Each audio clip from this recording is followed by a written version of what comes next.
Hi hello నమస్తే welcome to universal talkies. నేను మీ అంక సౌమ్య. ప్రస్తుత ఇండస్ట్రీలో జననాయగన్ లీక్ తీవ్ర చర్చనీయాంశంగా మారింది. దీనిపై అగ్ర హీరోలు ఆందోళన వ్యక్తం చేస్తున్నారు. విడుదల కూడా కాకముందే సినిమా లీక్ కావడంతో అటు దర్శక నిర్మాతలు కూడా షాక్ అయ్యారు. వెంటనే పైరసీని ఆన్లైన్ నుండి తొలగించానని, లేకుంటే కఠిన చర్యలు ఎదుర్కోవాల్సి వస్తుందని హెచ్చరించారు. లీక్ అయిన సన్నివేశాలను షేర్ చేయడం కూడా చట్టపరమైన నేరమేనని, ఎవరు షేర్ చేయొద్దు అంటూ అభిమానులకు విజ్ఞప్తి చేశారు. ఇండస్ట్రీలోని ప్రముఖులు దీనిపై వరుస పోస్టులు పెడుతున్నారు.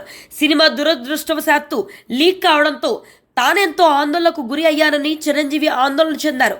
ఈ నేపథ్యంలోనే star hero Kamal Haasan post వైరల్గా మారింది. సెన్సార్ జాప్యం వల్లే సినిమా లీక్ అయిందని ఆవేదన వ్యక్తం చేస్తున్నారు. జననాయకన్ సినిమా లీక్ అవడం అనుకోకుండా జరిగిన విషయం కాదు. ఇది వ్యవస్థ వైఫల్య ఫలితం. దీని పనులు సకాలంలో జరుగుంటే ఈ రోజు ఈ పరిస్థితి వచ్చేది కాదు.